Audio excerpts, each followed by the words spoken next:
Hey everyone, thank you for joining us here on the Moving Beyond the Coronavirus Economy series. And as everyone is logging in and joining us here, I just want to do a quick hello and introduction. My name's Tom DuFore with Big Sky Franchise Team. And if this is your first time here, just want to let you know that this is a monthly presentation we do on what's happening in franchise sales and franchise marketing trends, and just taking a look at some macroeconomic indicators as well, and how that may play into or contribute to what you're doing in the franchise sales and marketing efforts. And just by and large, in general, starting off from franchisor sentiments that we're hearing from our clients and that we just see with franchise sales activity in general right now, we are definitely feeling a little bit of the dog days of summer, with lead flow being a little slower or reduced, franchise candidates a little less responsive or a little less apt to schedule those video calls, Zoom calls, or just even conference calls or conversation to talk about the brand. So if you are seeing or experiencing some of that as well, you are not alone. But I would like to go ahead and jump into the presentation and go over some high level. How we like to start this is just on a high level presentation to go over some of these macro indicators. So I'm going to share my screen for you to go ahead and get this going. So the first place I always like to start is this Institute of Supply Management does a Purchasing Managers Index report. And if you've joined us before, you've seen this. If you're new to us here, I love taking a look at this as just a leading indicator. Manufacturing, such an important indicator, even though as a percentage of overall economy, it's smaller, but it's so critical. It's such a great leading indicator to see what's happening. And for the month of July, the PMI, the Purchasing Managers Index, showed that 59.5%, or 4 out of 5 sub-indexes that directly factor into PMI, were in a growth territory. And so all of the 6 biggest manufacturing industries expanded in the following order: computer and electronics products, fabricated metal products, chemical products, food, beverage, and tobacco products, transportation equipment, and petroleum and coal products. And what's important about this graph in this line here is that anything above 50% means that it's growth. It's growing, that manufacturing orders are increasing. So if you can see here, these were actually record numbers for the index since comparative to the 1980s. So these are records that are being set. Very, very high indicator. And just something we've talked about before, here's where we saw the recession hit in 2020 on the chart. It looks, April, May, June. And if you look back around August of 2019, it dipped below that 50 percentile number, which was an indicator that maybe the economy was starting to slow down back then anyway. Second report that's put together by the Institute of Supply Management is the services index. And this here is showing, it looks like here, it shows it dipped a little bit in June and it popped back up in July to 64.1%. And that was a 4 percentage point increase compared to June's figure of 60.1%. This is the highest reading since the inception of the PMI in 2008. So this is the highest reading on record in 13 years of this report being created. So this reading indicates the services sector grew for 14 consecutive months after 2 months of contraction and 122 months of growth before that. And a reading of 50% indicates services sector economy is generally expanding, and below that 50% indicates that services sector is generally contracting. So look, all things on services clicking, firing away as of last month, which is a good leading indicator for where we're going. And then we can take a look at the hospital sector as that's grown. They've added this report here, and the hospital PMI registered 62.8% in July, decreasing 0.3 percentage points from June at 63.1, indicating 14th consecutive month of growth. And so all in all, this is showing growth for the economy, and most likely continued growth for what we would see, even just looking at manufacturing. That usually has a trickle effect for several months after. So we can look at this saying, well, probably between now and through the end of the year, things are still looking very strong. I want to talk about U.S. retail figures. You've heard a lot about that, but retail figures increased 31% year over year in Q2. So in improving economies, stronger consumer demand. I've recently read some articles talking about kids and children driving much of that retail business.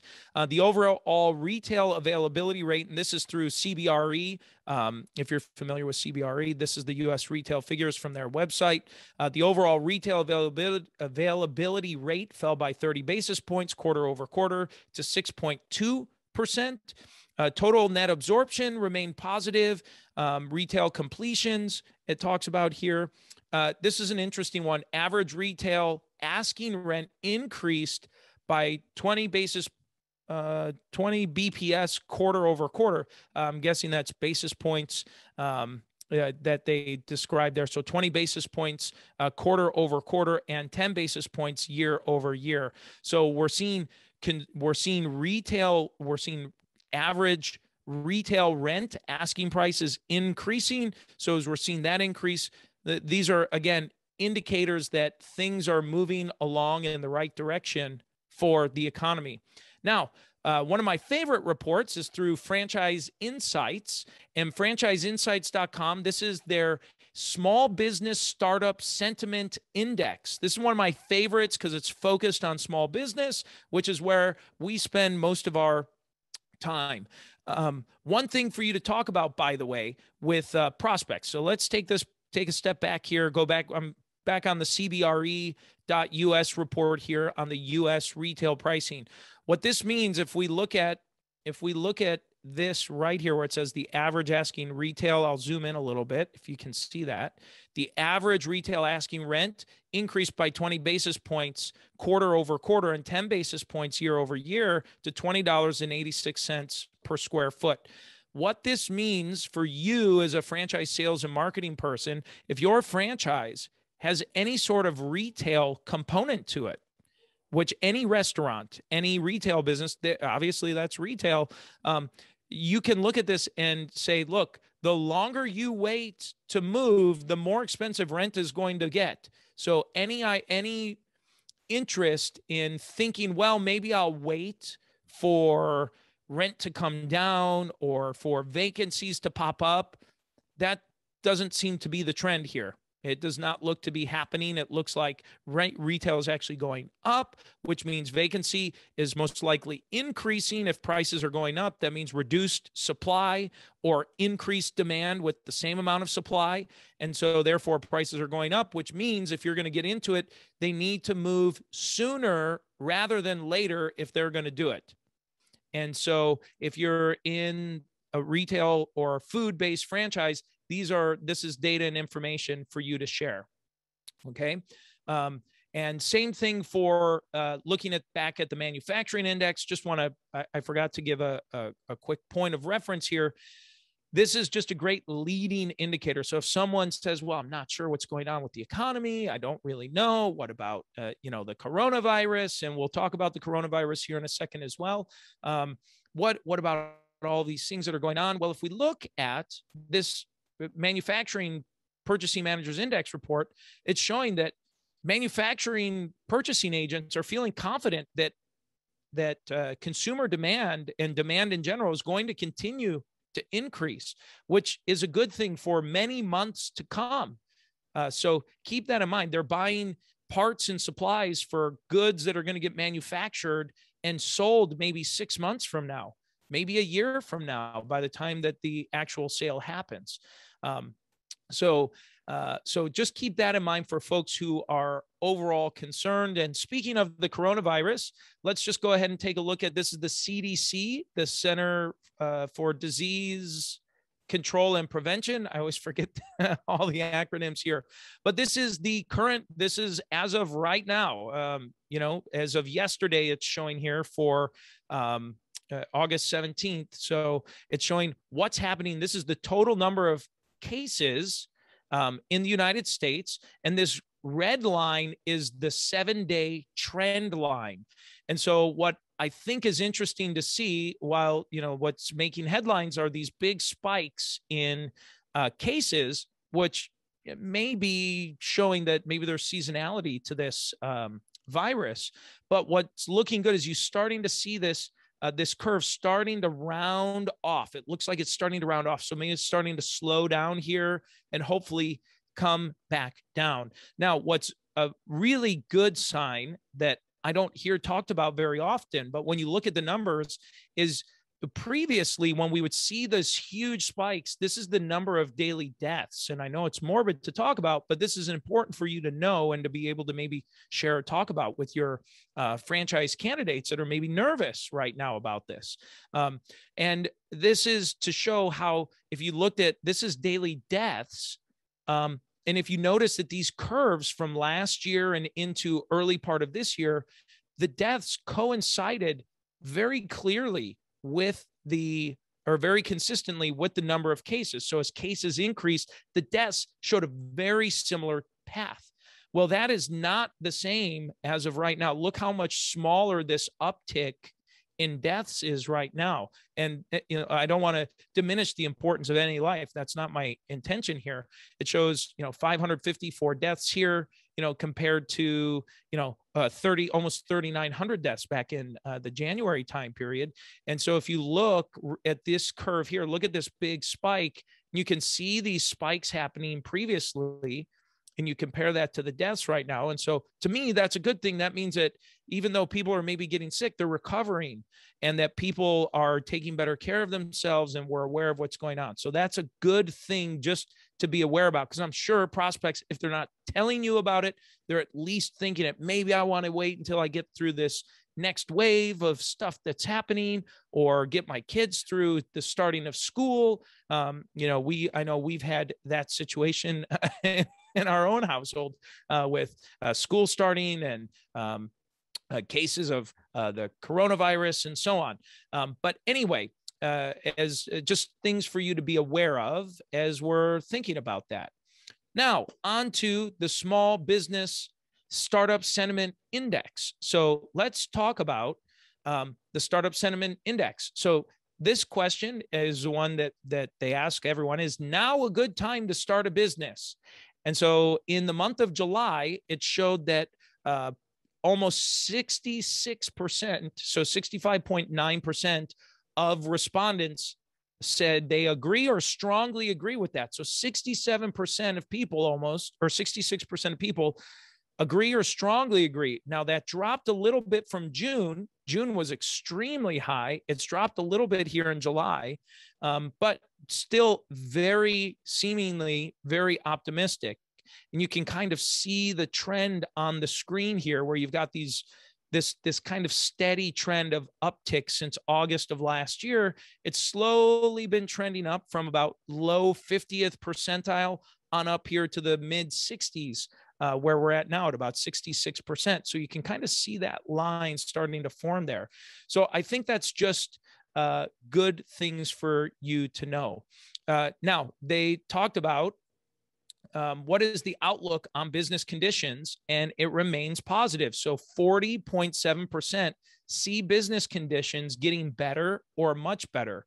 And so if you look on the far right here, you see this green and blue line. That green line is better or much better. The blue line, or this turquoise line, is about the same. And this red line is worse or much worse. And so it shows that the worse or much worse did grow in July, but the overall sentiment is still positive as a whole. There's far more positive sentiment than viewing this as, so it's either neutral or positive is by far the majority of what's going on. So 40.7% see it getting better or much better. And you can see over 40% consider it to be about the same. So we're talking over, roughly 85% are viewing this as about the same or better or much better. So this is a good thing for the general sentiment of your prospects, but know that, 15%, so about 3 out of 20, about 3 out of every 20 leads you're talking to may be a little more nervous, maybe a little more concerned about what's happening going on. So how likely are you to start a business now compared to 3 months ago?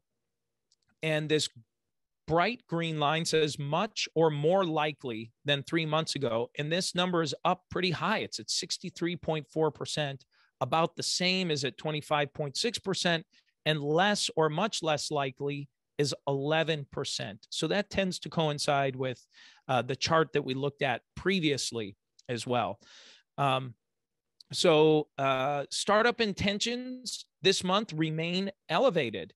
So basically, we're asking, when do you think you intend to start your business? 27.4% in the month of July said that they wanted to start it this month. About a quarter, 25%, said in 2 to 3 months. 4 to 6 months out was 21%. So if you look at this and you kind of do just some quick math, we've got what, 28, 50, about 74, 75%, about 75% or so, 74% of all respondents to this look like they would be wanting to open their business now and the next 6 months, between now and the next 6 months. So approximately sometime between now and the end of the year is when they're thinking about starting their business. So things to keep in mind, and you should be talking about this with your prospects when you're talking to them on the phone or emailing with them, to say, by the way, if your plan is to have your business ready to go for 2022, you need to be ready. You need to get started now. You need to open, you need to move through this franchise process now so that you can find a location or get through training, get things up and ready, get build out construction. Even for a services or a home-based business, it's still going to take 3 to 6 months for them to open. So end of year, they need to be thinking about moving now and getting that going started today. If they want to be ready by the end of the year. Otherwise, they're going to miss that opportunity to be open January or maybe December. Or if it's a retail business, it'd be great for them to be ready by November, if that would be possible. It's probably a little stretching right now for that to happen, but you never know. In this report here, it asks about what is in this chart here asks about what is the availability of funding, and 56% of respondents said that they think the access or ability to get funding is about the same as it was 3 months ago. So it's about the same. So the majority of people consider it, about normal. 27% think it's harder or much harder, and then 14.6% have said that it's easier or much easier. So these are just some key insights. The last one that I want to talk about here is the question asks, which of these factors will have the greatest impact in the next 6 months on your decision to start a business?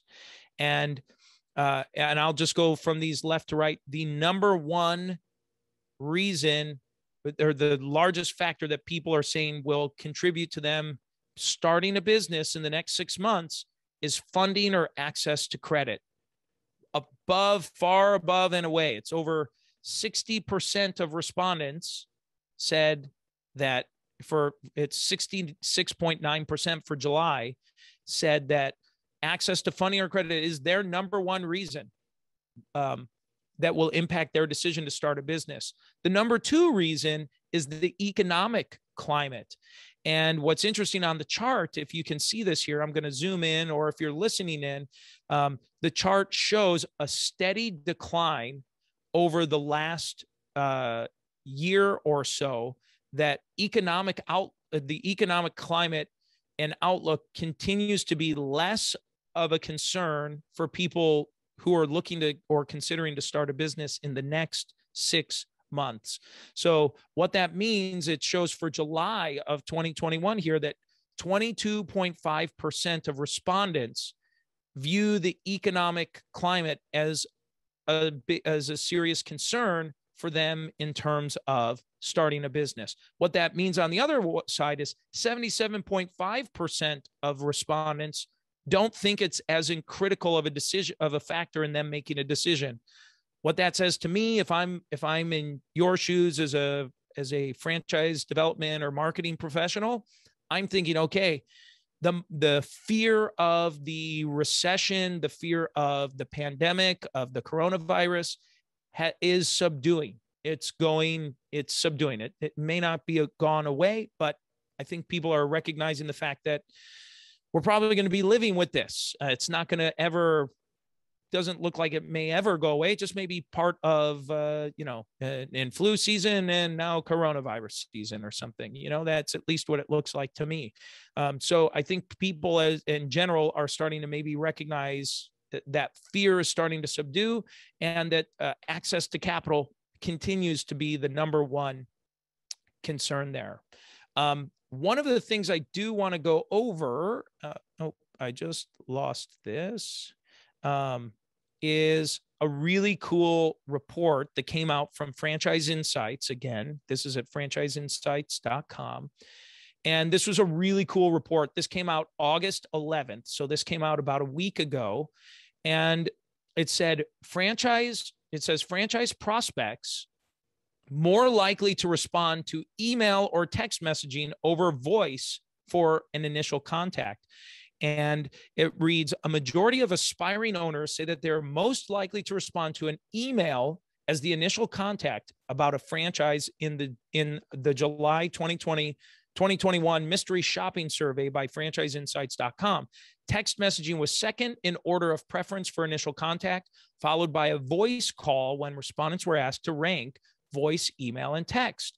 In the July survey, 62.7% said they were unlikely to accept a phone call from a franchise if they had not previously received a text message or an email from that company with more information.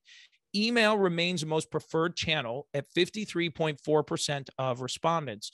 So on the chart here, you see the first choice. First choice is email, far above and away is the leader. So people, when you get that lead, they want an email first from you to make an introduction, maybe send them some links, tell a little bit about the brand and the opportunity, give them some things to take a look at, followed by voice and then by text. And then the second, that's the first choice. Then the second choice is text message.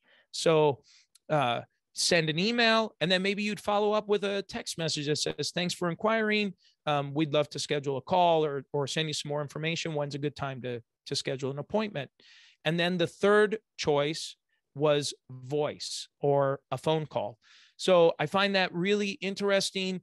It may or may not change how you're responding to people, but it looks like if first choice is email and second choice is text, to me, what people are saying is, I'm interested in learning more, but I'm not ready to talk to a salesperson yet.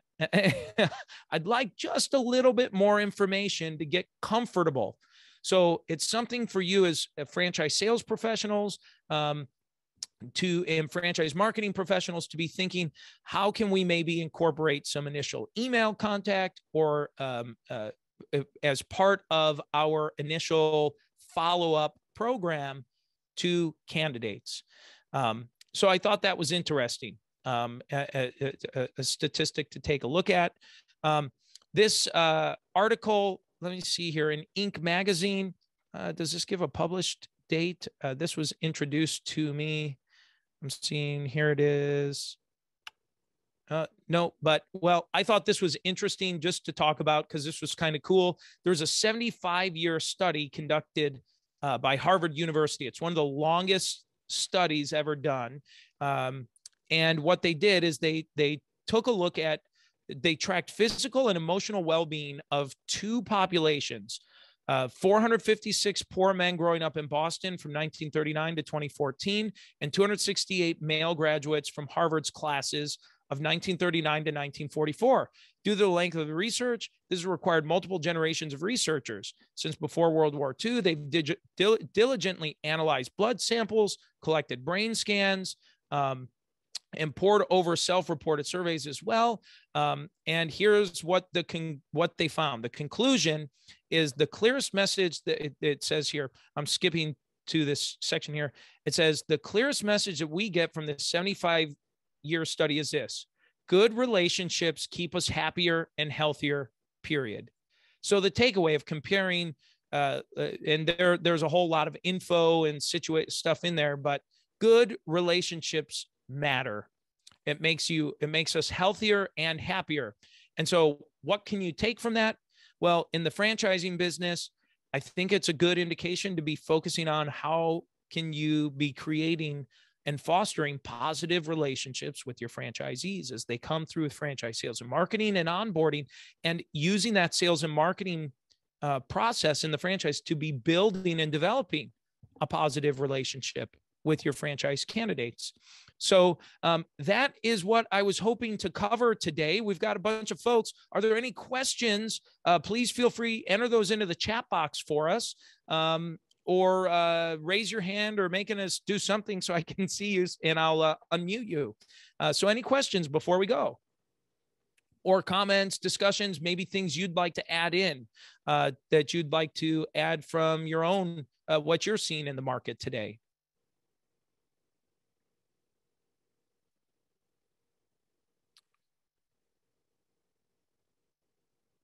All right. Well, I am not seeing any questions come through. So with that being said, I'd like to thank you all for joining us today. By the way, we launched a new podcast a few weeks ago called Franchise Your Business. So you can just search anywhere where you subscribe to podcast, Apple, Spotify, wherever you listen. Franchise Your Business is listing out great resources. And if you haven't subscribed to the Multiply Your Success podcast, please do so. We had Landon Eccles on from the other day, who last week, who was on and from Clean Juice, and just shared his growth track from 0 units to now having over 100 franchises open and another 60 franchises sold. He shares his journey and some of the things that he did as well. So that's a great listen for you. So thank you everyone for tuning in to Moving Beyond the Coronavirus Economy series.